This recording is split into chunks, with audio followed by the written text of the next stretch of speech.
네, 안녕하세요. 동서문화로의 신용철입니다.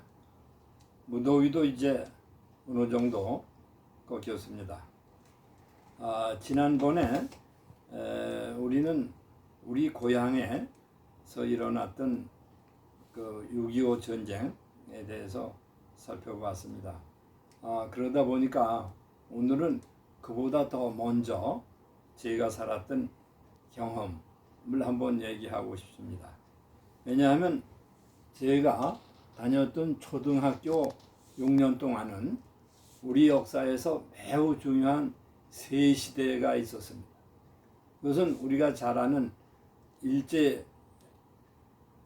강점기, 그러니까 우리가 국권을 빼앗겼던 일제시대에 제가 1944년에 입학을 해서 3학기를 해방 때까지 다녔습니다. 그 다음에 우리가 다 알다시피 남북이 분단되면서 미 군정이 들어와서 3년 동안 있었습니다. 그냥 45년 8월 15일부터 48년 8월 15일까지 3년간 미 군정 시기였는데 그 시기를 저는 6학기 동안 또 지냈습니다. 그 다음에 잘 알다시피 1948년 우리 땅에 대한민국 정부가 수립이 됐습니다. 그래서 거기서부터 1950년 5월 제가 졸업할 때까지 세 학기를 대한민국에서 초등학교를 다녔습니다.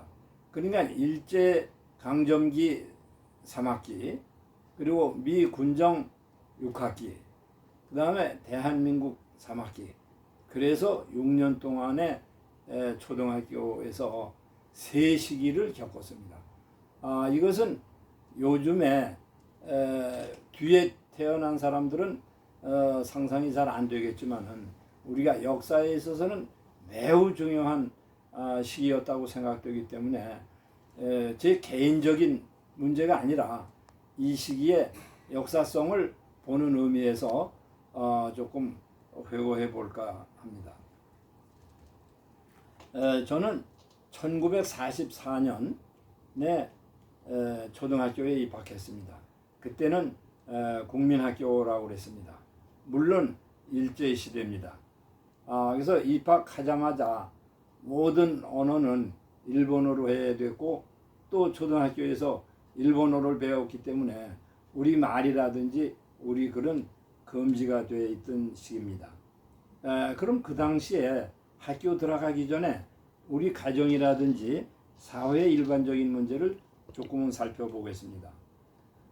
우선 우리가 주권을 1910년에 뺐기 때문에 그 일제시대에 있어서 우리는 일본에 의해서 통치를 받기 때문에 많은 아주 억울하고 힘든 일을 당했습니다. 우선 젊은 사람들은 군대를 나갔습니다. 그래서 징병이라고 그랬습니다. 그 다음에 또 나이 많은 사람들은 노동을 하러 갑니다. 그걸 보국단이라고 그럽니다. 그리고 여름과 가을 되면 농사한 것을 전부 세금으로 냈습니다. 공출이라고 아주 무서운 거였죠. 제 기억에도 그 당시 해방되던 해만 해도 그 일본이 전쟁을 하는데 기름이 부족하다고 그래서 산에 가서 소나무 뿌리를 캐오라고 그래서 마을 사람들이 그 뿌리를 캐다 쌓아놓은 걸 봤습니다. 거기서 이제 기름을 짠다고 그랬습니다. 그냥 이렇게 일제시대에 시달리던 시기에 저는 초등학교를 입학을 했습니다. 그리고 말씀드린 대로 전교생이 일본어를 해야 됐고 일본 말을 배웠고 일본 글을 배웠습니다. 그리고 아주 불행한 것은 전교생이 운동장에서 교장 선생님 무슨 말인지 어려서 알지도 못했지만은 황국신민 선서라고 그래서 일본 신민이라는 것을 다 구호 외치듯이 했습니다. 그리고 또 불행한 일이지만은 그 당시에 우리가 창씨개명이라고 그래서 입학하는 모든 학생들은 이름은 그대로 있지만은 성을 두 자로 했습니다. 그러니까 뭐 산본이라든지 뭐 평전이라든지 이런 식으로 두 자를 했죠. 그게 창씨개명이죠. 입학했던 모든 학생은 그걸 안 할 수가 없었습니다. 물론 그걸 안 하면 입학을 할 수가 없고 이제 처벌을 받았겠죠. 그러니까 우리의 글을 못 배웠으니까 우리의 역사를 배운다든지 우리의 문제를 배운다든지 하는 것은 그 당시는 도저히 상상을 할 수가 없는 일이었죠. 그러니까 동화 같은 게 나와도 일본의 동화였고 우리 것이 아니었습니다. 지금 생각에는 아마 그게 1945년 봄으로 생각이 드는데 그 버드나무 봄에 그 이렇게 바람에 솜처럼 날리는 버드나무 있지 않습니까? 그 버드나무를 베어가지고 그 열매를 채취를 했습니다. 그런 그 열매가 솜 같은 건데 그거를 가지고 그때 듣기로는 잠수함에 뭘 쓰는 거라고 그런 얘기를 들었습니다. 그래서 그거를 전교생이 나가서 열매를 따고 그랬던 생각이 납니다.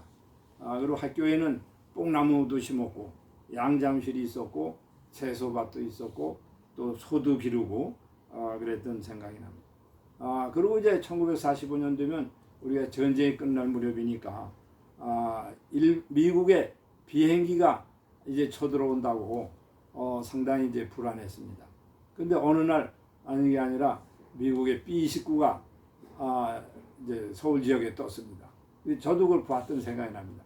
아주 새카맣게 반짝반짝하고 해서 떴는데 그런데 이제 그때 듣기로는 일본이 고사포로 그거를 쏘지만은 거기까지 고사포가 도달을 하지 못했다고 그럽니다. 그래서 일본에 대해서 굉장히 이제 위협이 됐겠죠. 그 고사포가 도달하지 못하는 데까지 오니까. 그래서 우리는 그 당시에 경계경보, 공습경보를 하면 의자 밑에 가서 숨는다든지 뭐 뛰어가서 산으로 올라가다든지 그런 훈련도 받고 그랬습니다. 그리고 이제 일본 시대에는 원래 물자가 부족해서 그랬는지 운동장을 길만 남기고 파고 거기다 고구마, 땅콩 같은 거를 심었던 기억이 나고 시골인데 이제 학교 가는 길 옆에도 학생들한테 분담을 해서 피마자니 옥수수니 그런 것들 했던 기억이 납니다. 그러니까 이제 2학년 우리가 여름이 되면서 대단히 이제 불행했던 거죠. 그러면 다른 얘기지만은 그것이 일제 시대였으니까 우리가 말할 것도 없이 그 당시에 우리는 그런 거는 뭐 알지도 못했지만은 만일 여권을 낸다고 그러면 일본 여권을 낼 수밖에 없었을 겁니다. 우리가 물론 여권 생각을 하지 않았지만은 그다음에 아까 말씀드린 대로 장씨 개명이라든지 일본을 위해서 군대를 나간다든지 하는 것은 얼마나 불행한 일입니까? 그래서 지금 생각을 합니다. 학생들은 나로서도 그런 것을 거부하거나 그런 것을 하지 못한 책임도 있다. 그러나 1학년 학생이 아무것도 모르는 세상을 모르는 학생이 뭘 알았겠습니까? 또 우리 부모님에도 책임이 있었겠지만은 우리 부모님도 시고서 가난하게 사는 분으로서 그런 거에 대해서 우리가 항거할 어떤 게 돼 있었겠습니다. 그러니까 누구의 탓이냐? 결국 우리 조상 그리고 우리 국가의 탓이었느냐 하는 점을 지금도 생각해 봅니다. 그 당시에 3.1운동이라든지 임시정부라든지 이런 것은 우리가 전혀 알 수도 없었죠. 그것을 아는 사람도 없었고 누가 가르쳐 주는 사람도 없었으니까 그것은 우리가 지금에서 생각할 수 있는 문제입니다. 쉬었다 할까? 예. 얼마나